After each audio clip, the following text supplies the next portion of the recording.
It was just another ordinary day at Westbrook High School.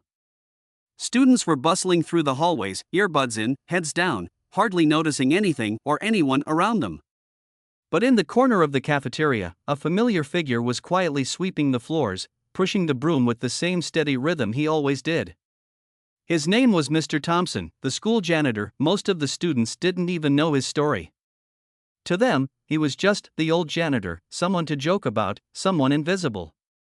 But that day, something happened that would change everything, and teach everyone in that school a lesson they would never forget. Before we dive in, take a moment to subscribe to Kindness Story Hub, like this video, and leave a comment below.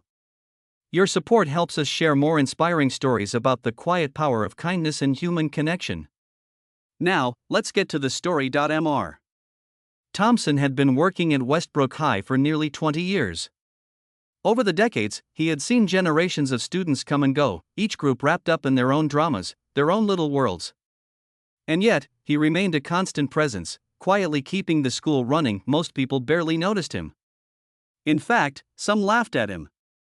Students would whisper jokes when he walked by, calling him old broom arms or pretending to step around invisible puddles just to get a laugh. Teachers sometimes ignored him too, busy with their lesson plans or meetings. But Mr. Thompson never responded with anger or frustration. He smiled politely, said good morning, and continued with his work. What no one realized, not even the students who made the jokes, was that Mr. Thompson had a secret. A secret he had carried with him since he was a boy. He was a classically trained pianist. And not just any pianist, he could play Chopin as beautifully as any concert pianist. The walls of his modest apartment were lined with sheet music, his fingers long practiced and precise. But life had taken a turn, and here he was, spending his days mopping floors instead of performing in grand concert halls. It all started one Monday morning. The principal, Mrs. Clark, had scheduled a small assembly in the auditorium to announce the winners of a school-wide music competition. The students were filing in, buzzing with excitement, when suddenly there was a problem. The music department's piano had been moved for repairs, and no one could play the piece that was supposed to open the assembly. Panic swept through the staff. Without a pianist, the assembly would have to be cancelled. Then, someone mentioned, almost jokingly, "Hey, what about Mr. Thompson? He plays piano, right?" The suggestion was met with laughter. The janitor? No way, students whispered, nudging each other. He's just a cleaner. He doesn't even know our music. But Mrs. Clark, seeing no other option, approached Mr. Thompson in the cafeteria. "Would you, maybe play something for the assembly?" she asked, trying to hide her own uncertainty. Mr. Thompson paused. His hands were rough from years of cleaning, but the memory of piano keys under his fingers came flooding back. A small, humble smile appeared on his face. "Of course," he said softly. "I'd be happy to." Word spread quickly. By the time students gathered in the auditorium, the mood was electric, not with excitement, but with curiosity and skepticism. Could the janitor really play? He walked to the piano, his posture calm, almost shy, as if he were invisible. A few students snickered, whispering to each other. Some even held their phones up, ready to record what they assumed would be a funny failure. Then his fingers touched the keys. The first notes of Chopin's Nocturne in E-flat major floated gently through the air. And something extraordinary happened. The whispers stopped. The laughter faded. Every single person in the room was pulled into the music, captivated by its delicate, haunting beauty. It was as if the room had transformed. The fluorescent lights and linoleum floors melted away, replaced by a quiet, profound moment that seemed to stretch for hours. Mr. Thompson's music told a story without words, a story of longing, of perseverance, of grace. Students who had mocked him were now sitting wide-eyed, some with tears in their eyes, unable to believe what they were hearing. When he finished, there was a stunned silence. Then, slowly, applause began. One clap at first, then another, until the entire auditorium was cheering, standing on their feet. Even the students who had teased him were applauding, some even wiping tears from their eyes. Mrs. Clark approached him afterward, her eyes glistening. "Mr. Thompson," she said, her voice trembling slightly, "that was incredible.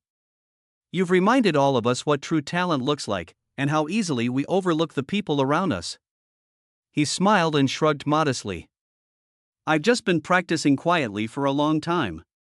Everyone has something to give, he said. The story didn't end that day. Something shifted in the halls of Westbrook High. Students began to treat him differently, not just with respect, but with genuine warmth. Some stopped to chat with him in the mornings. Others would leave little notes of thanks or drawings on the janitor's desk. Teachers invited him to play at school events, and the music department even offered him a part-time teaching role, something he had never expected. But more than that, Mr. Thompson's kindness had sparked something else. Students who had once mocked him began helping each other more, noticing the quiet people in their classrooms, reaching out to those who were often overlooked. One student, inspired by Mr. Thompson, started tutoring a younger classmate who was struggling in math. Another formed a small group to help clean up the cafeteria, not because it was assigned, but because they wanted to show appreciation for someone who had always cared for their school. It was a ripple effect that no one could have predicted. One act of quiet brilliance, one person's willingness to share their gift, reminded everyone that kindness and respect matter more than status or popularity. One afternoon, a student who had been one of the loudest mockers approached him. "Mr. Thompson," she said softly, I'm sorry. I didn't realize," he smiled, warm and forgiving. "It's all right," he said gently. "Sometimes we just need a little music to open our hearts." By the end of the school year, the auditorium had a new tradition. Once a month, Mr. Thompson would play for students, staff, and visitors. It became a moment of reflection, gratitude, and community. And every time he played, he reminded everyone that true talent and true kindness doesn't ask for attention. It simply gives. What made this story so powerful wasn't just the music. It was the reminder that every person carries something special inside them. Someone you pass in the hallway might have the power to inspire, to teach, or to heal. And often, the world overlooks them, too busy judging by appearances or status. Mr. Thompson's story is a lesson in humility, in patience, and in generosity. He didn't seek recognition. He didn't demand applause. He simply lived his life with quiet dignity, ready to share his gift when the right moment came. And when it did, it changed lives, not just through music, but through the kindness and respect it inspired. So, the next time you pass someone who seems ordinary, remember Mr. Thompson. Maybe the janitor at your school, the cashier at the grocery store, or the bus driver you see every morning carries a story, a talent, or a heart that could touch your life in ways you never imagined. Give them a smile. Say a kind word. Recognize their presence.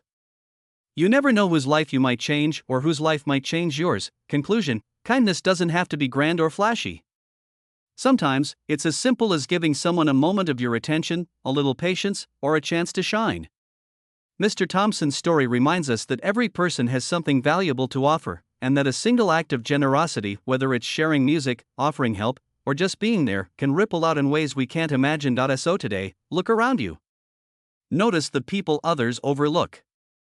Celebrate the quiet ones. And remember that when we choose kindness, we change the world one heart at a time, because sometimes, the person everyone laughs at is the one who ends up teaching us the most.